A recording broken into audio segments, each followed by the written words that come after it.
guys, it's me. I know I haven't posted a video in a while. I actually have had some pretty serious health issues going on since like October of last year, and just been working on getting all of that resolved. I do want to make a video about that at some point, just like what I did to kind of heal myself and the different things I figured out that helped.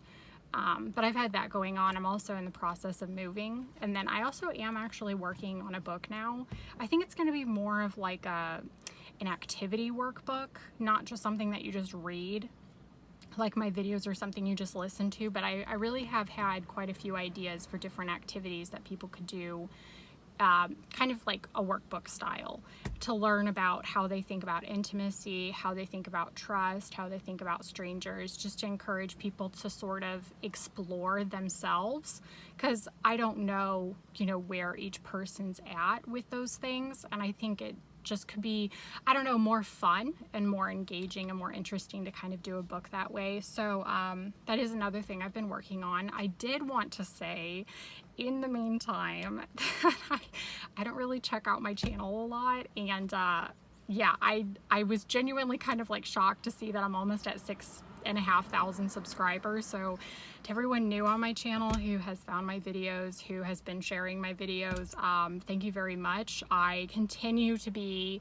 touched and humbled and honestly kind of surprised at how my channel has done since I've created it. I'm just really humbled that my videos are helping anybody out there who they are helping. So thank you again to all the people who have subscribed, and yeah, I don't know what else to say about that. So the video today, as always, is probably going to be pretty short unless I happen to ramble longer. I kind of wanted to go over a few concepts that I see, things that we believe about certain terms or about certain behaviors from people, where someone might display a certain characteristic or quality, and we almost have these underlying assumptions in our mind that we don't even know that we have, that leave us a little bit more vulnerable because we see a certain characteristic or behavior, and the assumption that we make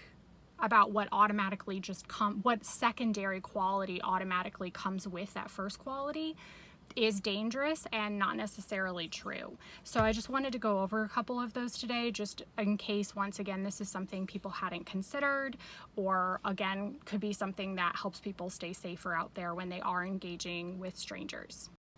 The first one, just to jump right into it, is how we conflate the idea of self-awareness with trustworthiness. So just to give you an example of this, there's actually an audiobook that I was listening to several years ago on serial killers, and the expert who wrote the book was talking about an interview that he did with a serial killer who had an incredible amount of self-awareness. He could literally tell you in very in-depth terms why he did the things that he did, that he fully understood. It came back to his relationship with his mother, that he had this very almost like illogical level of rage and resentment towards women due to that relationship with his mother. He really understood the ins and outs of himself psychologically.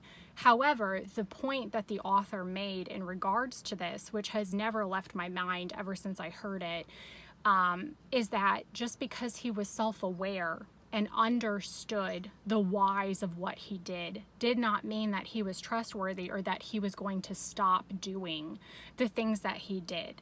So again, because I think we sort of assume sometimes that when people understand the whys of themselves, it creates almost this internal impetus to become better.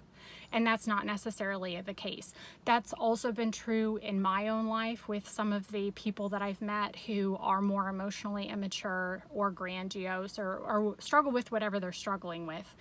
They can understand and have the emotional intelligence, the very high emotional intelligence sometimes, to be able to tell you the inner workings of themselves, and sometimes even describe it quite poetically, honestly. Like there are times I've learned about myself from listening to someone who's more emotionally immature or possibly struggling with some kind of cluster B disorder.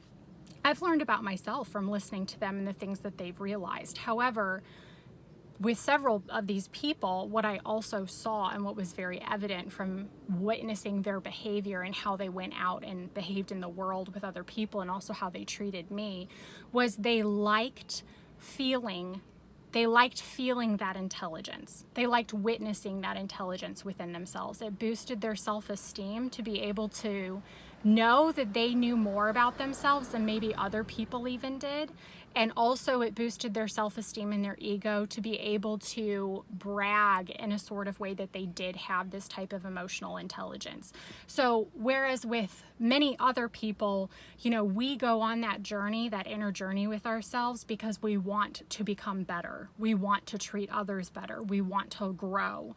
We want to change and evolve out of whatever behaviors are hurting other people around us to improve the relationships in our own lives. That is the motivation for why we dig deeper. And what I'm trying to point out through this first point is that not everyone is self-aware and goes on that journey of inner knowledge for the same reason. So just because you're listening to someone talk who has the ability to understand their own mechanisms and maybe even your own mechanisms does not mean that they have the same motivation inside to become better. So self-awareness does not automatically mean that they are trustworthy. You need to really be looking at why they like knowing those things about themselves and also other people. So excitement, someone having excitement for you does not automatically mean that they are falling in love with you or that they love you. So I'm sure people have maybe explored this idea from several different angles, but one thing that I really wanted to hone in on with this is when you see someone, especially in the beginning, being very excited about you, we automatically assume just what I said, that they are excited about us, about the idea of us. But what you have to understand is with more predatory people, with more manipulative people, with people who have the idea of exploiting you in mind, what they're excited about has nothing to do with you. What they're excited about is the potential of utilizing you.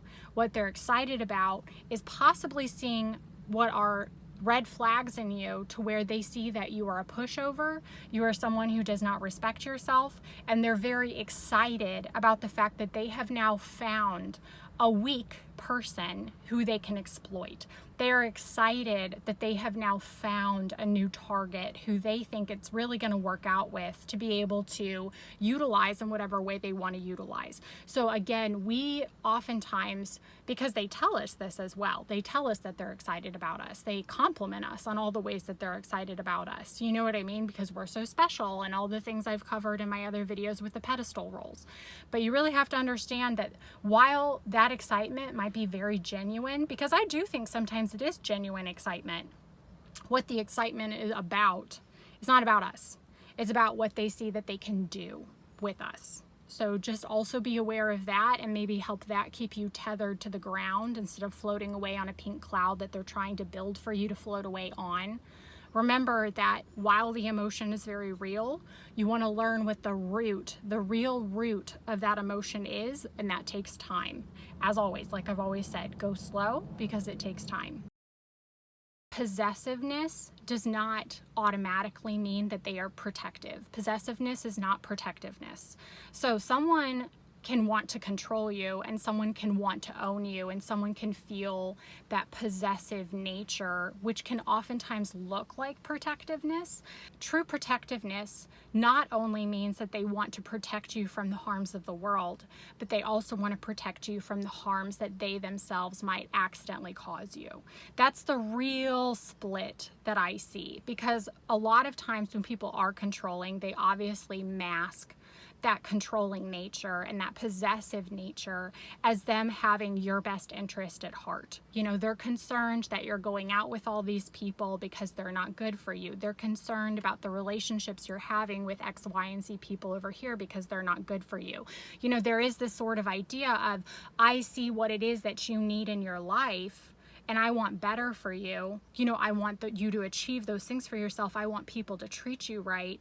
Okay, that's fine. But do they have the ability to take that idea over here, that this feeling and this sort of moral aptitude that they have to care about you so much over here with other people, and do they have the ability to apply that with themselves? Do they also want to protect you from their own bad habits? Do they care about protecting you from being hurt by themselves? Because that, once again, is what healthy love looks like. Healthier love is someone saying, I also acknowledge that I have the ability to hurt you as a person, and I want to work to improve myself and to hear you and to be there for you when either A, I accidentally do that, or when you feel like the potential is arising for me to do that. I want to be able to dialogue with you to make sure that I also am not one of the people that hurts you. So possessiveness tends to only look at the others, you know, the others in your life, and try to control you through those criticisms. Protectiveness is a big picture ordeal, if that makes sense, where they themselves are also included in that idea. And then the other point I wanted to make is that oversharing does not automatically mean that they are honest. So I've met really great storytellers who are very good at weaving large, intricate webs of lies. So just because someone seems like they're nervous and shy and they have the same habit of oversharing that you do, doesn't automatically mean that those stories are true stories. You would be truly astounded at how good of storytellers there are out there. I mean, think about writers. You know what I mean? There are writers who can literally bust out chapters of novellas overnight. You know, that's something that people can really do. And so you take that sort of creative endeavor over here, someone who likes to create stories for people out of enjoyment, you know, fictional tales to read. And there are people who absolutely have the ability to be just as in-depth of a fiction storyteller with their own life on the fly very quickly. So, you know, there's a couple people that I've met where when I first met them, I really thought, oh wow, you know, because they're oversharing so much with me, they must be a vulnerable person like I am, and they must not know how to keep themselves safe just like I do. Therefore, they are just like me. And I know that I overshare because I'm trying to be overly honest. That's my compulsion, is trying to be overly honest with people. So I assume, once again, that the root of the behavior is the same, and that it's honest storytelling because it's oversharing. But there is a difference, and I really just want you to pay attention to that, and remember that just because they're laying a lot of facts out there doesn't automatically mean that those facts are true. And also be aware of what kind of response it elicits from you. Be very cautious, and try to remember to have self-control, so that if someone's engaging in oversharing, it doesn't mean that you automatically engage in oversharing back, because a lot of times that is what they are trying to get you to do. They put out a worm in the hopes that you will bite. You know, they show a little skin hoping that you'll show a little skin, that you'll mirror their behavior. So you really want to pay attention to the fact that that can be sort of a tool used to get you to behave in the same exact way. But they're lying, and that you'll be the one telling the truth, not them. Anyway, I think that's all I have for now in this video. I hopefully will be making a couple more videos over the next few months while I'm moving and all that stuff. I mean, obviously you can like make content from your freaking car, so I'll probably be doing that. But yeah, that's all I got for now. So thanks as always for watching, and God bless.